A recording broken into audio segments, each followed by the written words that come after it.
Hi everyone.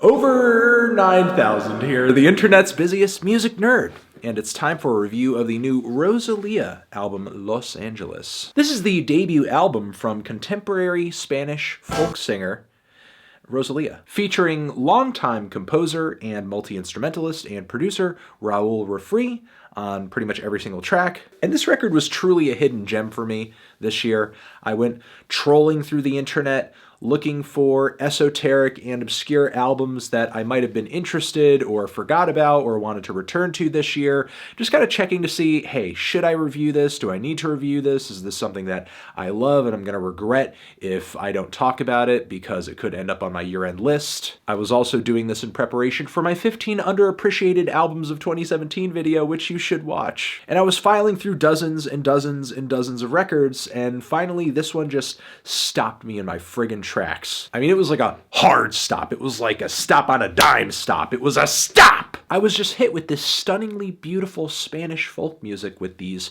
fluttering nylon guitar strings being picked in such a wonderful way. The dramatic strumming on this thing and the choice of chords. I felt like I was listening to a moody, progressive flamenco album. The guitar on this thing is really the focal point of the background instrumentation. Very rarely are we getting any other piece of instrumentation, but when we are, maybe it's just like a little touch of strings, some very calm, cool, gentle vocal harmonies. On the song Por Mi Puerta No Lo Pasen, we have this weird tape, like a cassette tape, fast forwarding and rewinding sound effect going on in the background, which creates a very odd texture and tension that I think adds quite a bit to the track. So there's not a lot of instrumentation on this thing outside of guitar, acoustic guitar, and vocals. But Raul and Rosalia are actually pretty dynamic performers. In the first 3 tracks alone on this thing, there's a large sea of difference in mood and style and tone. You have the welcoming and the gentle and the gorgeous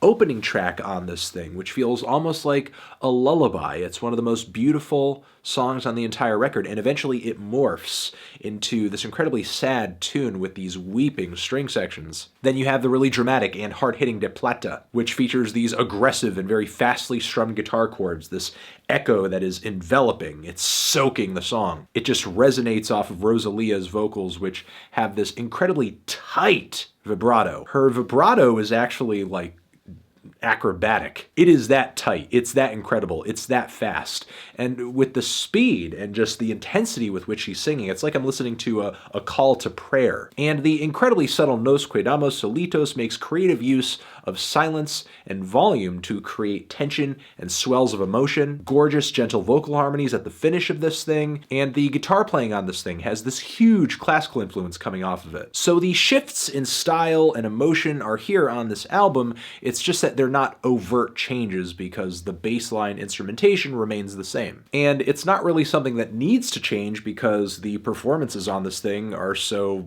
incredible. They're so impeccable. They're so versatile. Like, for one, there's the vocals, which I haven't even gotten into yet. Rosalia's voice is a stunner. Her range on this album, her passion, her youthful but very powerful tone, her volume, she just really riffs out these notes that just stay at this incredible peak of intensity for long periods of time with just like no variation in energy. It's like her voice doesn't get weak. It just has this incredible amount of power no matter what she's doing. I don't mean to say she doesn't understand the power of restraint though. She shows an incredible amount of restraint on numerous parts of this album, which is when she hits you with those emotional, with those high volume highs, it just feels so great. It feels so incredible. It's so exciting. The singing on this thing is so dynamic. It is so raw, which for me was really refreshing because it's rare that you get a female singer this talented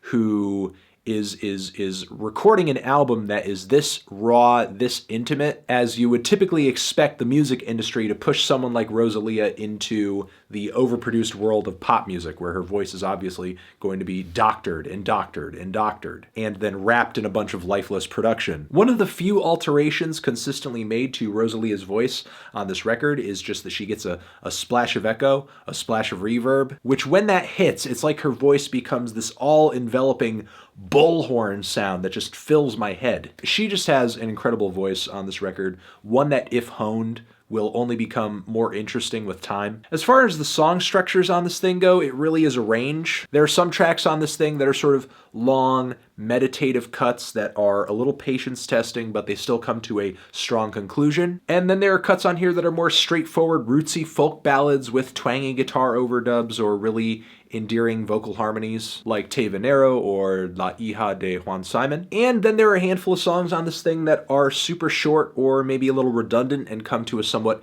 inconclusive finish. And then you have the lyrics on this record, which obviously Spanish is not my first language, so there was a language barrier to get acclimated to, which I think for a lot of people is going to be kind of a hurdle with this record because the language of the album is a defining characteristic of one of the two major instruments on this album. And my understanding of Spanish is super baseline. And of course, you're not just talking about Spanish words and sentences, you're talking about literal poetry on this thing. So of course, you can't just literally transcribe every single word from Spanish into English and get the full translation because you're going to have metaphor, you're going to have symbolism that you may be overlooking. But generally, the imagery that is conjured in the lyrics on this album is pretty mournful, it's pretty dark. A lot of direct connections between love and death, or maybe even losing loved ones, like on the song Catalina, which is a bit of a musical revision of an older folk song from Manuel Vallejo. And then there's another song on here, which is literally about